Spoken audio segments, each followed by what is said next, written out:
I really expected this movie to be better than what I saw.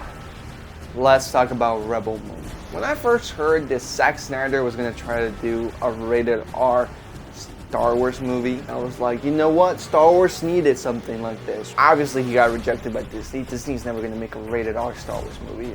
So Zack Snyder making his vision come true in Rebel Moon, it really made me excited because I was like, I would love to see how a rated R Star Wars film. I have a vision in my head of how it would look.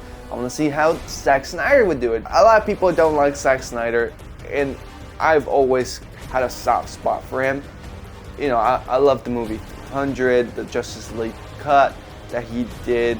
Even Man of Steel, all his movies have flaws, but I do love the aesthetic he brings. So I was like, Zack Snyder aesthetic with Star Wars should be really cool. And he does create a cool world. The world of Rebel Moon, the universe, should I say, is one that's very interesting. I think he had an incredible cast of characters. I think every single character was perfectly casted. They all were very committed to their roles.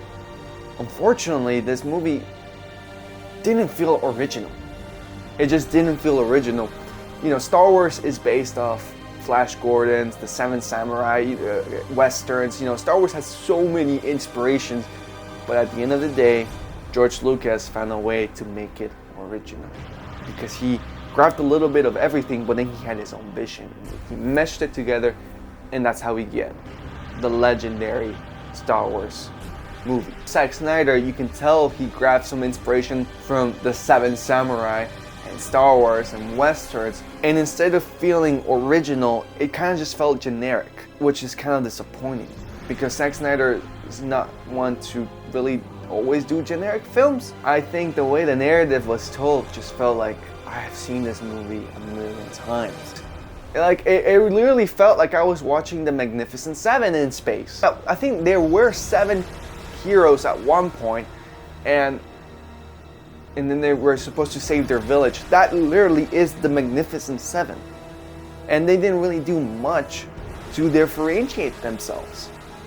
They had this incredible world, this incredible cast, and then they didn't differentiate themselves. It just felt like a rehash of a bunch of movies. Instead of the movie feeling like a remix of those movies and ideas, it kind of felt like a cover song. There's gonna be a lot of people that enjoy this movie, especially if you haven't seen all the inspirations. Like if you probably haven't seen Star Wars, I think you'll enjoy this movie. You know, this is kind of like your introduction to kind of like space drama. I think you'll like this.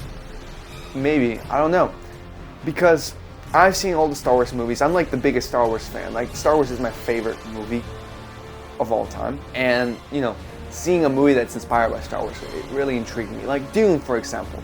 Even though Dune inspired Star Wars, they knew they had a disadvantage because Star Wars has now established the Force, you know, evil empire, stuff like that. But what Dune did was very different. They knew that how Star Wars tells this narrative, so Dune changed it up. They were like, we're gonna make this kind of like an Odyssey space opera, different from Star Wars. Even though Star Wars is also kind of like an Odyssey space opera, Dune did it different. Like it's so different. Those two movies are extremely different, and that is just because of the way it was executed, how that narrative is told and executed. And here, I just didn't feel it. I didn't feel anything new. It just felt generic, unfortunately. There are some cool action sequences, and again, it felt like a missed opportunity. Hopefully part 2 is better because this movie kind of let me down.